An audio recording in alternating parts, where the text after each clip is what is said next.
The mud on Marian Solana's clothes was still wet when she stumbled into the small cafe, her chest rising and falling as though she had run through a battlefield rather than across town. A streak of brown clung to her cheek like a bruise, and her hair, once carefully braided, now hung in wild, rain-soaked strands.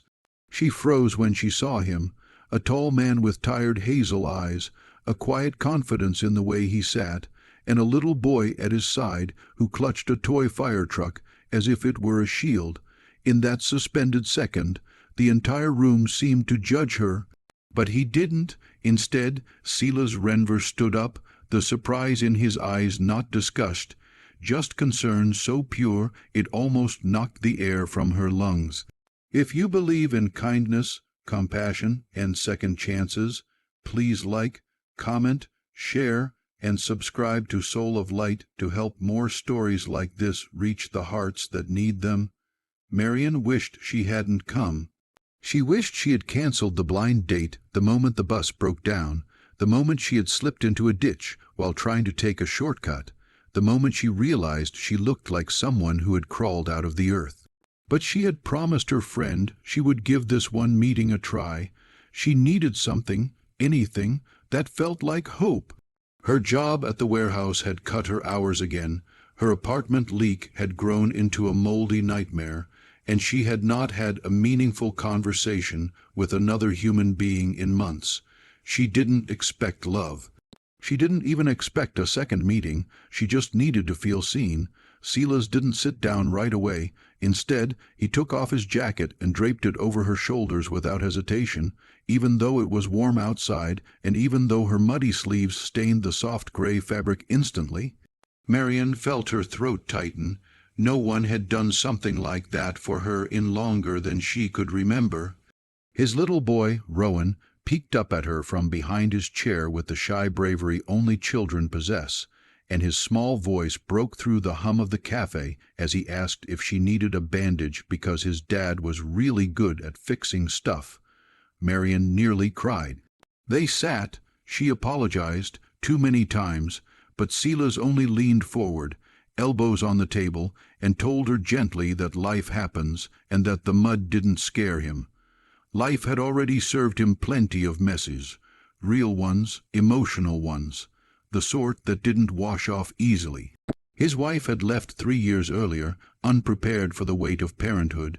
Since then, he was doing his best to give Rowan the stability he never had, so the sight of someone fighting just to show up, that did something to him. It made him admire her. For the first time in a long time, Marian laughed softly, not because anything was funny, but because someone looked at her and didn't see a burden. They ordered warm pastries and coffee.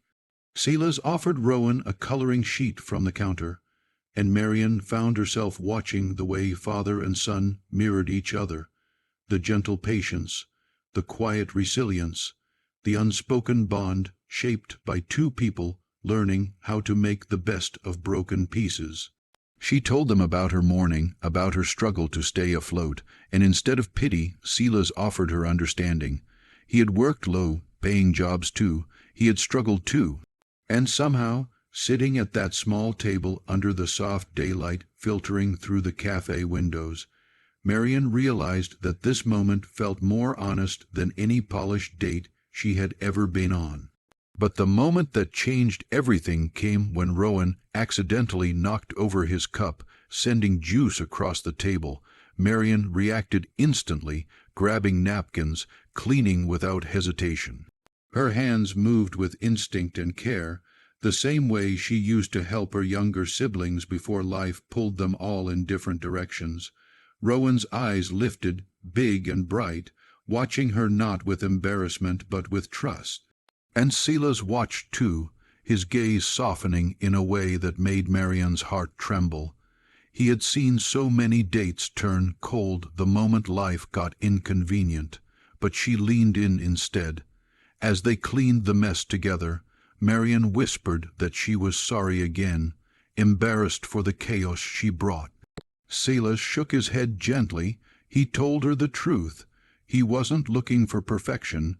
He was looking for real, and she showed up, realer than anyone he had met in years. That sentence settled into her chest like sunlight. When the date ended, Rowan asked if she would come again. He didn't understand adult complexities. He only knew that she had smiled at him kindly and hadn't flinched at the spilled juice. Silas looked at Marian, waiting, not pressuring, but hoping. And for the first time in what felt like forever, Marian allowed herself to hope back. They walked outside into the daylight together, where her muddy footprints trailed behind her like a map of survival. Silas offered to drive her home, but she declined gently. She didn't want to track mud into his car. Instead, he walked with her to the bus stop, Rowan swinging their hands between them. It was simple. It was ordinary, and yet to Marian it felt extraordinary. Before they parted, Silas asked if he could see her again. This time Marian didn't hesitate. Something had shifted inside her. She wasn't the girl covered in mud anymore. She was someone worthy of being chosen, even on her worst days. And as the bus pulled up, she realized maybe the universe had pushed her into that ditch for a reason. Maybe some messy beginnings lead to the gentlest of futures. As you reach this part of the story, if it touched your heart, please take a moment to like, comment, share, and subscribe to Soul of Light. Your support helps these emotional stories continue to reach those who need them most. Before the ending, here's a special request. Comment "Hope finds us in unexpected moments." If you believe small kindness can change a life. And so, under the bright daylight where ordinary people live extraordinary stories, Marian stepped onto the bus with a heart a little lighter, a future a little brighter, and a belief, quiet but strong, that sometimes the most beautiful connections begin in the messiest moments.